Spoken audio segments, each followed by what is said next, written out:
Alnım kocaman gözüküyor. Neden acaba?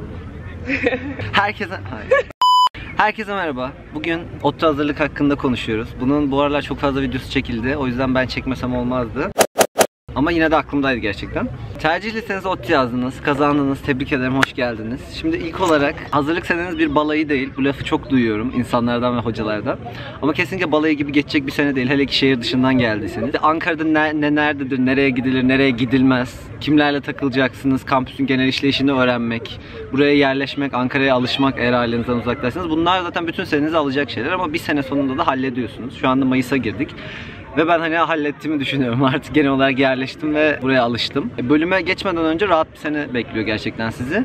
Ama öyle çok da rahat olmuyorsunuz. ODTÜ'de hep kendiniz bir şeyler yapmak zorundasınız ve bir şeyleri kendiniz keşfetmeli ve kendiniz öğrenmelisiniz ve hazırlıkta sizi genel olarak buna hazırlıyor zaten. ODTÜ'ye ilk geldiğiniz zaman 2 tane sınav var karşınızda hazırlıkların girebileceği. Hazırlığı atlama sınavı ya da kur belirleme sınavı. Öncelikle zaten hazırlığı kesinlikle atlamayın, okuyun. Eğer sene kaybı diye düşünüyorsanız da bu videonun ilerisinde eminim fikriniz değişecek. Yani yüksek kurdan başladıysanız zaten daha rahat ediyorsunuz. Mesela ben ve ilk dönem Upper Intermediate olanların %83'ü falan da geçebilecekken geçmemiş, okumayı tercih eden insanlar. Doğru.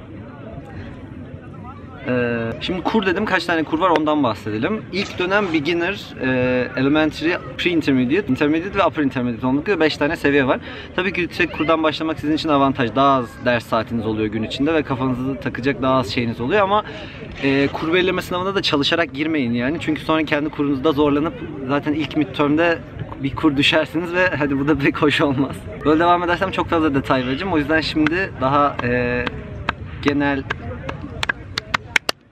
daha eğlenceli kısımlara atlıyorum. Şimdi hazırlık seneniz hocadan hocaya ve kurdan kura çok değişecek şeyler. Hocanız insaflıysa daha az attendance alır, yani yoklama alır ve onu dert etmek zorunda kalmazsınız. Ya da kurunuz yüksekte daha az ders saatiniz olur ve İngilizce birazcık bildiğiniz için daha rahat edersiniz sene boyunca. Uzun bir sınav senesinden sonra yeniden ilgi alanlarınıza vakit ayırabileceğiniz bir zaman var karşınızda. Yeni ilgi alanları falan keşfedebilirsiniz topluluklara katılarak.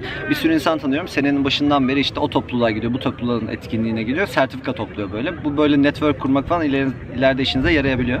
Yani yarayabiliyormuş. Topluluk başkanı falan olmadığı sürece o extracurricular aktivitelerinden iş kapan duymadım ama olabilir yani. Siz kendinize bakın. Hazırlık sosyalleşmek için en iyi zaman. Çünkü başka kimsenin tanıdığı yok ve herkes hazırlık. Birçok bölümden arkadaşınız oluyor ve insanlar da sosyalleşmek istiyor. Çünkü koskoca şehirde tanıdıkları kimse yok ve eğer sosyalleşmezlerse tamamen yalnız kalacaklar. Sizin gibi. O yüzden çok arkadaş edinmeye bakın. İngilizcenizi gerçekten geliştiriyorsunuz. Yani bizim ilk dönemki hocamız özellikle tüm etkinlikleri yaptırıyordu işte aldığımız kitaplardan. Bana öğretmeye çalıştığı tüm kelimeleri çoktan unuttum ama gerçekten doğru düzgün bir akademik metin yazabildiğimi hissediyorum artık. O yüzden kesinlikle hazırlık eğitimi de yadsınacak bir şey değil kolayca. Ve yoğun bir seneden sonra gerçekten bir nefes alıyorsunuz. Yani alt kurda ya da üst kurda olmanız birazcık fark etse de o da arkadaşlarım mesela benim hazırlık okumadan falan gelmişler ve çok pişmanlar. Keşke okusaydım, keşke bir sene rahat etseydim. Sadece tatil yapmıyorsunuz. Bir sürü arkadaşım, ben de dahil olmak üzere, işte farklı iş hayatında da işe yarayabileceğini düşündüğü şeylerle ilgileniyor. İşte kodlama olsun, ne bileyim güzel sanatlara gidebilir biri. Onlarla ilgilenebilir. O yüzden okumanız kesinlikle iyi bir fikir olacaktır.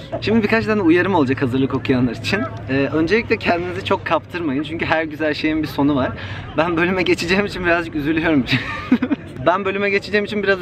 Şimdi çünkü daha zor olacak, artık gerçekten ders çalışmam gerekecek ama bir yandan da seviniyorum çünkü ben kendi ilgi alanım bu olduğu için bu bölüme geldim ve bir sene İngilizce gerçekten yetti, artık sıkmaya başladı, derse gidesi gelmiyor benim gibi bir sürü insanın, bir de havalar sıcak olunca. Hazırlık kötü alışkanlıklar edinmek için müthiş bir sene arkadaşlar, o yüzden edinmeyin yani siz ve kiminle takıldığınıza da dikkat edin, herkesle görüşmeyin. Midterm'ler dönemde 3 tane olduğunuz sınavlar, vizeler gibi düşünebilirsiniz. Bunları ciddiye almanız gerekiyor alt kurlardaysanız. Hatta üst kurlardaysanız da aynı şekilde. Mesela geçen hafta değil, ondan önceki hafta olduğumuz midterm beni bayağı zorlamıştı yani. Ama quizleri pek takmanıza gerek yok gerçekten. Arkadaşlar devamsızlık şaka değil. Eğer upper falansanız zaten devamsızlık saatiniz 30 saatçik falan. Dismissed olmak istemezseniz, dismissed de devamsızlıktan kalmak demek. Ve lütfen ama lütfen repeat'e kalmayın. Yani İngilizce hiç bilmiyorum diyorsanız da midterm zamanları işte hazırlığın orada açılan bir yer var. Hocalara gidip bireysel soru sorabildiğiniz. Hiç gitmedim ama iyi olduğunu düşünüyorum. Sürekli mail falan atıyorlar zaten. SEC açıldı, gidin çalışın midterm'den önce diye. Hocalar onları sürekli rahatsız etmemiz için böyle maillerini, yani benim hocalarım en azından işte maillerin numaralarını falan veriyorlar aklımıza takılan bir şey olduğu zaman sormak için. Çok zorlanıyor olabilirsiniz ama öğrenmemek için de çaba harcamayın. Gerekli bir şey. Anlamazsınız derslerinizi. Bunu dediğim için bu arada repeat'e kalma tehlikesi yaşayan arkadaşlarım beni öldürecek ama bundan bahsetmiyoruz. Yapacağım kapanışı. Bu genel olarak kendi fikirlerimden bahsettiğim ve bana gelen bazı soruları derlediğim bir video oldu. Hala aklınızda bir şeyler varsa bana sosyal medya hesaplarımdan ulaşabilirsiniz. Görüşmek üzere, kendinize iyi bakın. Bay bay.